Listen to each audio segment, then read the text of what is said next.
Hello दोस्तों, मैं हूं डॉक्टर राम और आप देख रहे हैं बीटीसी स्टैंडर्ड। तो चलो शुरू करते हैं कि आज का टॉपिक है 10th chapter bitcoin standard book का।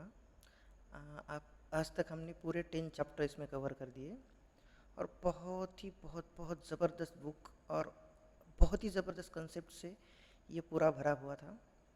हमने इसको जितना आसान हो सके उतने आसान भाषा में बताने का प्रयास किया और मुझे लगता है कि मैक्स लोग इसको समझ पाए होंगे कि ये क्या है। तो और हर एक चैप्टर में हमने बहुत ही सिंपल एग्जांपल दे के इसको समझाने का प्रयास किया है। और इस इंडस्ट्री में या क्रिप्टो में या बिटकॉइन को अगर आपको आपके लाइफ में अगर यूज़ करना है और आगे बढ़ना है तो आपको ये समझना पड़ेगा कि ये जो टेक्नोलॉजी है वो है क्या। और वो समझने का सबसे आसान और सबसे बेस्ट तरीका है द बिटकॉइन स्टैंडर्ड बुक। और अगर आप किसी काम की वजह से अगर पढ़ नहीं सकते या आपके पास टाइम नहीं है तो आप हमारे वीडियो देख सकते हो कि हमने किस तरह से इसको आसानी से कवर किया है। और आप ये भी समझ सकते हो कि ये टेक्नोलॉजी कैसे क्या है और ये कैसे काम करती है। और अभी तक तो हम प्राइस के ऊपर गए ही नहीं कि बिटकॉइन का प्राइस अब तक यानी कि जब से दुनिया बनी है तब से आज तक जितने भी एसेट क्लास आप ले लो, आज तक बिटकॉइन हिस्ट्री का सबसे ग्रोइंग एसेट है जिसकी कीमत 50 रुपये भी नहीं थी, उसकी कीमत 1 करोड़ भी हो 1 करोड़ तक गई। तो आप समझ सकते हो कि ये कितना वैल्यूएबल एसेट है। हो सके तो जितने लोगों के ज़्यादा से ज़्यादा लोगों के पास इस वीडियोस को इस सीरीज़ को पहुंचाओ आप कि ज़्यादा से ज़्यादा लोग इस टेक्नोलॉजी को समझ पाए और अपने लाइफ में आप जो भी डिसीजन लोगे इसे सुन के वो वाइज ही होगा। ओके। तो अब अगर मैं छोटी भाषा में आपको समझाना चाहूँ आसानी से, तो अगर आप अपने पेमेंट का 5,000 रुपये हिस्सा अगर आप बिटकॉइन में इन्वेस्ट करते हो तो अगले 10 साल के लिए वो 10 to 15x हो सकता है। यानी कि आज अगर 5,000 रुपये आप इन्वेस्ट कर रहे हो बिटकॉइन में तो अगले 10 साल में वो 60-70 हज़ार रुपये इज इक्वल टू है। आप इससे आप मैंने बहुत बहुत बहुत कंजर्वेटिव बोला है, इससे कई गुना ज़्यादा हो सकता है। तो आप समझ सकते हो कि कैसा एसेट है ये। और ये कुछ फाइनेंशियल एडवाइस नहीं है, एक मैं एजुकेशन देने का प्रयास कर रहा हूँ और आज तक बिटकॉइन की हिस्ट्री को हमने इवेलुएट किया है तो उससे मैं ये चीज़ें आपको बता रहा हूँ। ओके। तो आप थोड़ा अपनी खुद रिसर्च करके ही डिसीजन लीजिए। अब हम आते हैं हमारे बिटकॉइन स्टैंडर्ड बुक के 10th चैप्टर पे। ओके। तो ये है बिटकॉइन के ऊपर क्वेश्चंस। और जब भी बिटकॉइन की बात होती है तो कुछ सवाल हमेशा सामने आते हैं कि ये बिजली की बर्बादी है, ये सरकार चाहे तो इसे बंद कर सकती है, ये क्रिमिनल्स के लिए बना है। और सबसे बड़ा सवाल तो ये है कि अगर बिटकॉइन इतना ही अच्छा है तो इसे कोई बदल क्यों नहीं देता। और अगर इतने सारे लोग इसको इस्तेमाल करेंगे तो इसका नेटवर्क क्रैश तो नहीं हो जाएगा। तो आज हम इस चैप्टर में सारे सवालों का जवाब सुनने का या जवाब ढूंढने का प्रयास करेंगे। और आज हम बिटकॉइन को डिफेंड नहीं करेंगे। हम बिटकॉइन को अगर ये कोशिश नहीं है हमारी कि हम बिटकॉइन को सवालों से बचाएं। ओके। हम लॉजिकल और तर्क के साथ अर्थशास्त्र के सिद्धांतों के साथ उसको मैच करने का प्रयास करेंगे। और हम ये भी बताएंगे कि आज तक यानी कि 2009 से लेके 2026 तक 17 साल बाद भी बिटकॉइन वैसे का वैसा और मजबूती से खड़ा है। ओके। तो इसी चैप्टर में हम यही जानने का प्रयास करेंगे।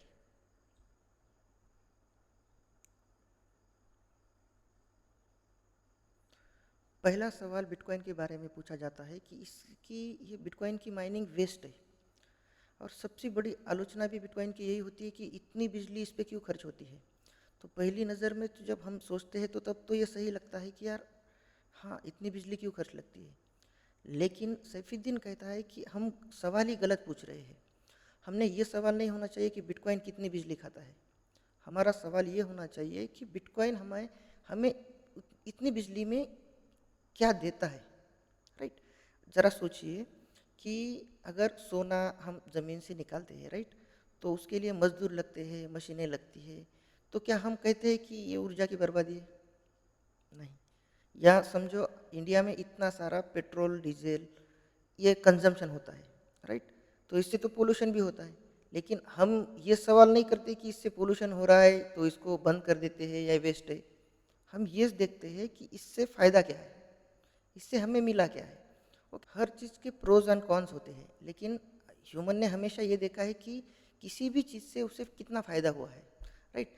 बहुत लोग बोलते हैं कि माइनिंग का असली काम क्या नए बिटकॉइन बनाना नहीं है, माइनिंग का असली काम है नेटवर्क को सिक्योरिटी देना, नेटवर्क को और सिक्योर करना। ओके, अब मैं इसके बिटकॉइन के साथ बैंक को कंपैरिजन करता हूँ। ओके, अभी क्योंकि बिटकॉइन की सीधा सीधा अल्टरनेटिव बैंक का ही, बिटकॉइन अल्टरनेटिव ही बैंक का है, राइट। तो मैं उसके बारे में आपको एक क्वेश्चन पूछ लेता हूँ। ओके, दुनिया भर के इतने सारे बैंक्स है, एटीएम्स मशीन्स है, सिक्योरिटी गार्ड उसमें काम करते हैं, इतने एम्प्लॉयज़ काम करते हैं, बैंक की बिल्डिंगें होती है, कैश ट्रांसपोर्ट वैन होती है, तो इनको सबको चलाने में कितनी ऊर्जा लगती है, कितनी एनर्जी लगती है? बहुत एनर्जी लगती है, राइट। और मैं तो कहता हूँ कि बिटकॉइन से कई गुना ज़्यादा इसको एनर्जी लगती है, लेकिन लोग उस ऊर्जा को वेस्ट नहीं मानते हैं, क्योंकि लोग, हम ह्यूमन सोसाइटी देखती है कि उसके फ़ायदे क्या है। एग्जैक्टली वैसा ही बिटकॉइन एक मॉनिटरी नेटवर्क है। ओके, और सिक्योरिटी कभी मुफ्त में नहीं मिलती, कुछ भी हो, सिक्योरिटी कभी मुफ्त में नहीं मिलती है। जितनी ज़्यादा एनर्जी उस नेटवर्क में लगी हो, उतना ही वो ज़्यादा सिक्योर होता है, उतना ही वो हैक करने में इम्पॉसिबल हो जाता है। ओके, तो इसीलिए बिटकॉइन एनर्जी बिटकॉइन एनर्जी को सिक्योरिटी में बदलता है, और सिक्योरिटी ही उसकी असली वैल्यू है बिटकॉइन की। ओके, और इसीलिए 17 सालों से एक हैकर भी अभी तक बिटकॉइन ब्लॉकचेन को हैक नहीं कर पाया है। तो आप सोच सकते हो कि कितनी ज़बरदस्त ये टेक्नोलॉजी है, कितना ज़बरदस्त ये एसेट क्लास है। और बिटकॉइन के बारे में दूसरा सवाल है कि ये आउट ऑफ कंट्रोल है, या why nobody can change the bitcoin, यानी कि बिटकॉइन को कोई बदल क्यों नहीं सकता, या आउट ऑफ कंट्रोल है, ऐसा बहुत सारे लोग क्वेश्चन पूछते हैं। बिटकॉइन को कौन कंट्रोल करता है? कई लोग सोचते हैं कि बिटकॉइन की कोई कंपनी होगी, या कोई सीईओ होगा उसका, या बिटकॉइन का कोई ऑफिस होगा, या बिटकॉइन की सबसे अनोखी बात यह है कि इसका कोई मालिक नहीं है। ओके, ऑथर ने यही बताया है कि बिटकॉइन के जो नियम बने हैं वो दुनिया भर के हज़ारों कंप्यूटर्स में सेव है, उसे नोड कहते हैं, नोड्स। ओके, अगर कोई बिटकॉइन के इस नियमों को, इस रूल को बदलना चाहे, तो उसे इस नेटवर्क के अधिकांश जो पार्टिसिपेंट्स है, तो उनको मनाना पड़ेगा, और यही बिटकॉइन की सबसे बड़ी ताकत है। ओके, तो बिटकॉइन का कुल सप्लाई 21 मिलियन है। इसका कोई प्रेसिडेंट, कोई बिलियनियर, कोई ट्रिलियनियर, कोई गवर्नमेंट, या 10 देशों की गवर्नमेंट मिलके भी इसके नियम को बदल नहीं सकते। ओके, यही कारण है कि बिटकॉइन दुनिया का सबसे प्रेडिक्टेबल मॉनेटरी सिस्टम बन चुका है। ओके, और जहाँ सेंट्रल बैंक पैसे छाप सकते हैं, बिटकॉइन में ऐसा नहीं होता है।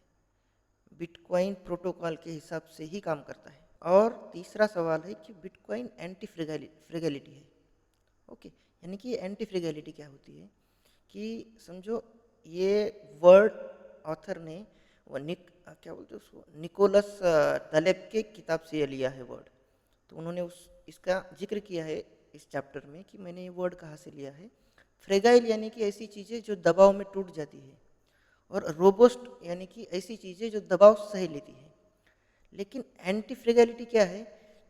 जो दबाव भी सहती है, और उस दबाव से और ज़्यादा मजबूत भी होती है। और बिटकॉइन ठीक वैसा ही है। अब ये एग्जांपल ऑथर ने क्यों दिया? क्योंकि देखो, 2011 में बिटकॉइन क्रैश हुआ, लेकिन फिर उठ खड़ा हुआ, राइट। 2013 में क्या क्रैश हुआ, फिर बच के खड़ा रहा। 2017 में क्रैश हुआ, 2020 में क्रैश हुआ, 2022 में रशिया यूक्रेन के वार के बाद सबसे बड़ा बेयर मार्केट चला, उसमें क्रैश हुआ। और अभी 2026 में 1,26,000 यानी 1,26,000 से क्रैश होके आज बिटकॉइन $60,000 पे आके बैठा है, लेकिन फिर भी ये फिर से खड़ा होगा। और यही बिटकॉइन की सबसे मजबूत बात है, सबसे इम्पोर्टेंट बात है कि जब क्राइसिस में ही किसी भी नेटवर्क की कमजोरियों का पता चलता है, राइट। तो कई देशों ने इसको बैन भी करने का प्रयास किया, लेकिन फिर भी बिटकॉइन बचा रहा। यानी कि अटैक बिटकॉइन को और मजबूत बनाते हैं। ओके, हर क्राइसिस नेटवर्क की कमजोरियों को बाहर निकालता है और डेवलपर और यूजर्स उसे सुधारते हैं। और एक तरह से बिटकॉइन का बिटकॉइन पे हुआ जो भी हर अटैक बिटकॉइन को और मजबूत बनाता है, और यही है एंटी फ्रेगैलिटी। चौथा सवाल है कि इज बिटकॉइन स्केल, यानी कि बिटकॉइन स्केल है क्या। अभी स्केल है क्या, यानी कि बिटकॉइन के ऊपर अगर बहुत ज़्यादा लोग ट्रांजैक्शन करेंगे तो इसमें ट्रांजैक्शन फास्ट हो जाएंगे क्या, यानी कि बिटकॉइन उतना स्केलेबल है क्या। ओके, तो अगर पूरी दुनिया बिटकॉइन का इस्तेमाल करने लगे तो क्या होगा। तो सैफुद्दीन का ये मानना है कि क्या अगर अगर देखो, क्या हर एक ट्रांजैक्शन आज हम कंप्लीट करते हैं तो उसे क्या सेंट्रल बैंक वेरीफाई करती है हर बार, या सेंट्रल बैंक का सर्वर वेरीफाई करता है। यानी कि अगर आपने किसी को 100 रुपये सेंड किए तो क्या आरबीआई का सर्वर उसको प्रोसेस करता है, बिल्कुल नहीं, राइट। बैंक का सर्वर होता है, उसके ऊपर पेमेंट लेयर होता है, तो ये सब उसको वेरीफाई करते हैं। तो ऐसा ही होता है हर इसमें, एक सेटलमेंट लेयर होती है और उसके ऊपर होती है पेमेंट लेयर किसी भी ट्रांजैक्शन में। और बिटकॉइन भी वैसा ही है। बिटकॉइन की एक बेस लेयर का काम एक छोटी सी पेमेंट को प्रोसेस करना नहीं है, बिटकॉइन का काम है फाइनलाइजेशन को सेटलमेंट में बदलना। ओके, जैसे देशों के बीच, बहुत सारे देशों के बीच गोल्ड में सेटलमेंट होता है, तो भविष्य में बिटकॉइन के ऊपर ही ऐसे पेमेंट लेयर्स बनेंगे, और आज भी बने हैं। ओके, जो तेज़ी से और सस्ते ट्रांजैक्शन करेंगे। यानी कि आज बना है लाइटनिंग नेटवर्क, जो कम फीस में बहुत ही फास्ट ट्रांजैक्शन करता है, बिटकॉइन के ऊपर एक पेमेंट लेयर। ओके, जबकि मेन ब्लॉकचेन का काम होता है कि फाइनल सेटलमेंट देना। मतलब बिटकॉइन को वीज़ा या मास्टर कार्ड या रुपये बनने की ज़रूरत नहीं है, बिटकॉइन का काम उससे बड़ा है। बिटकॉइन इंटरनेट के टीसीपी या आईपी प्रोटोकॉल की तरह हो सकता है, जिसपे हजारों लाखों एप्लीकेशंस काम करेंगे। पांचवा सवाल है कि यार क्या बिटकॉइन अगर इसका किसको पांचवा सवाल है कि क्या बिटकॉइन क्रिमिनल के लिए बना है। अगर इसको कोई गवर्नमेंट कंट्रोल नहीं करती, कोई बैंक नहीं है, कोई सीईओ नहीं है, कोई प्रेसिडेंट नहीं है, कोई भी आदमी इसको अगर कंट्रोल नहीं करता है तो ये तो क्रिमिनल के लिए बना है। ऐसा बहुत सारे लोग सवाल पूछते हैं। ओके, तो ये एक आधा सच है। क्रिमिनल किसी भी वैल्यूएबल चीज़ का इस्तेमाल करते हैं, यानी कि कोई क्रिमिनल यानी कि गुनहगार, तो कोई भी क्रिमिनल किसी भी वैल्यूएबल चीज़ का इस्तेमाल करते हैं, जैसे कैश का करते हैं, क्रिमिनल गोल्ड का भी इस्तेमाल करते हैं, कार का भी करते हैं, फोन्स का भी करते हैं। तो क्या हम कैश, कार या मोबाइल फोन्स को बैन कर देते हैं? बिल्कुल नहीं। असल सवाल तो ये है कि क्रिमिनल सबसे ज़्यादा क्या यूज़ करते हैं आज भी दुनिया में? कैश, बिटकॉइन नहीं। क्यों? क्योंकि बिटकॉइन की हर एक ट्रांजैक्शन हमेशा के लिए ब्लॉकचेन पे रिकॉर्ड होती है, हमेशा के लिए। एक एक ट्रांजैक्शन बिटकॉइन की उसके ब्लॉकचेन के पब्लिक नेटवर्क में सब देख सकते हैं, वो रिकॉर्ड होती है, राइट। तो लेखक और सैफुद्दीन यही बोलता है कि बिटकॉइन की ट्रांसपेरेंसी क्रिमिनल के लिए जितनी बनी है उससे ज़्यादा अच्छे लोगों के लिए बनी है। बिटकॉइन का मुख्य उपयोग अपराध नहीं है, बल्कि ऐसा मनी बनाना है जिसे कोई मैनिपुलेट नहीं कर सके। अगर मैं इसका एग्जांपल देना चाहूँ तो क्या मोबाइल फोन्स चोर लोग इस्तेमाल नहीं करते? करते हैं। एक दूसरे को कॉल करके कहाँ जाना है, क्या जाना है, क्या करना है, राइट। हम व्हाट्सएप का इस्तेमाल गलत मिसयूज़ नहीं करते क्या? 100% करते हैं। तो क्या हम मोबाइल फ़ोन को, व्हाट्सएप को बैन करते हैं? हम ये नहीं देखते कि कितने लोग इसको मिसयूज़ कर रहे हैं, हम ये देखते हैं कि सोसाइटी को उससे कितना फ़ायदा है। और यही होता है हर एक टेक्नोलॉजी के साथ, जो नए से उभर रही होती है। और इस चैप्टर का कंक्लूजन क्या है फिर? तो बिटकॉइन एग्जैक्टली सतोशी नाकामोटो ने बनाया है, तो बिटकॉइन 100% परफेक्ट नहीं है। बिटकॉइन में अगर कुछ चेंज करना है तो आपको 51%, यानी कि 51% लोगों को मनाना पड़ेगा, नोड्स को मनाना पड़ेगा, तब आप जाके एक चेंज कर सकते हो। इतना बिटकॉइन सिक्योर है। माइनिंग वेस्ट नहीं है, माइनिंग सिक्योरिटी है। बिटकॉइन आउट ऑफ कंट्रोल नहीं है, बिटकॉइन का कोई सिंगल कंट्रोलर नहीं है, यानी कि आउट ऑफ कंट्रोल नहीं है। बिटकॉइन का एक कंट्रोलर कोई नहीं है, सबके पास पावर है। अटैक उसे कमजोर नहीं, उसे मजबूत बनाता है। स्केलिंग असंभव नहीं, एक लेयर्ड बिटकॉइन के ऊपर पेमेंट लेयर बन सकती है। और क्रिमिनल्स बिटकॉइन का उपयोग कर सकते हैं, लेकिन इसका यह मतलब नहीं है कि बिटकॉइन क्रिमिनल्स के लिए बना है। और शायद यही वजह है कि आज 17 साल बाद भी बिटकॉइन वैसे का वैसा खड़ा है और मजबूती से। और यही चीज़ बिटकॉइन को दुनिया के हर मनी से अलग बनाती है। यानी कि बिटकॉइन सिर्फ टेक्नोलॉजी नहीं है, बिटकॉइन एक ऐसा मॉनेटरी सिस्टम है, कि ऐसी टेक्नोलॉजी है कि एक ऐसा मनी बनाना है जिसे कोई कंट्रोल नहीं कर सके, कोई बदल ना सके। वो आपको 100% इंडिविजुअल फ्रीडम दे, आपके एसेट पे आपको 100% आपका राइट दे। कोई उसे बैन नहीं कर सके, कोई उसे फ्रीज नहीं कर सके। आपको सिर्फ 12 वर्ड यानी कि 12 शब्दों का पासवर्ड होता है, वो ध्यान में रखना है। दुनिया में कहीं पर भी जाओ, कोई टेंशन नहीं है, कहीं भी जाके आप बिटकॉइन को फिर से अपने वॉलेट में ले सकते हो। आपको क्या करना है, सिर्फ 12 वर्ड याद रखने हैं, खत्म। इतना बिटकॉइन इम्पोर्टेंट है सोसाइटी के लिए। और अभी ये हुआ बिटकॉइन स्टैंडर्ड बुक का 10 चैप्टर। हमने सारे चैप्टर इसमें कवर कर दिए। 1-1.5 महीना लगा हमें ये चैप्टर कवर करने में। तो आप अगर क्रिप्टो में या आप बिटकॉइन में अगर एडवांटेज लेना चाहते हो, तो आप कहीं पर देखते हो, रील देखते होंगे या कहीं पर कुछ वीडियोस देखते होंगे कि 2 घंटे का वेबिनार है या कुछ आवर्स का वेबिनार है, तो आप क्रिप्टो को 100% समझ जाओगे। ये पॉसिबल नहीं है। मैं राइट डायरेक्शन और राइट एजुकेशन ही दूंगा, ये गारंटी है अपने चैनल पे, गारंटेड है। और ऐसे एजुकेशन से आप कभी अपने फाइनेंशियल लॉस नहीं करोगे ज़िंदगी में। कि आपको क्या करना है, रिसर्च और आप डिसीजन तो आपका है, ये कोई फाइनेंशियल एडवाइस नहीं है।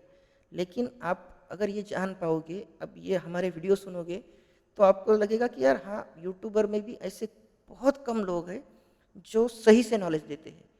नहीं तो मैं भी दूसरों की तरह चिल्ला के बात कर सकता था कि ये हुआ, वो हुआ, ऐसा हुआ, ये हुआ। तो इससे क्या होता है, इंस्टेंट आपको ग्रेटिफिकेशन मिलता है, लेकिन और ग्रोथ भी होती है चैनल की, लेकिन इससे एक ट्रस्टेबल ऑडियंस तैयार नहीं होती, राइट। और हम यहाँ पे क्रेडिबिलिटी लेके बैठे हैं भाई, ऐसे ही नहीं। हम पब्लिकली बात करते हैं तो रिसर्च करके ही बात करनी पड़ती है, ऐसे ही नहीं। क्योंकि हम पब्लिकली बात कर रहे हैं तो लोग आके सवाल पूछेंगे कल कि ये कैसा हुआ, वो कैसा हुआ।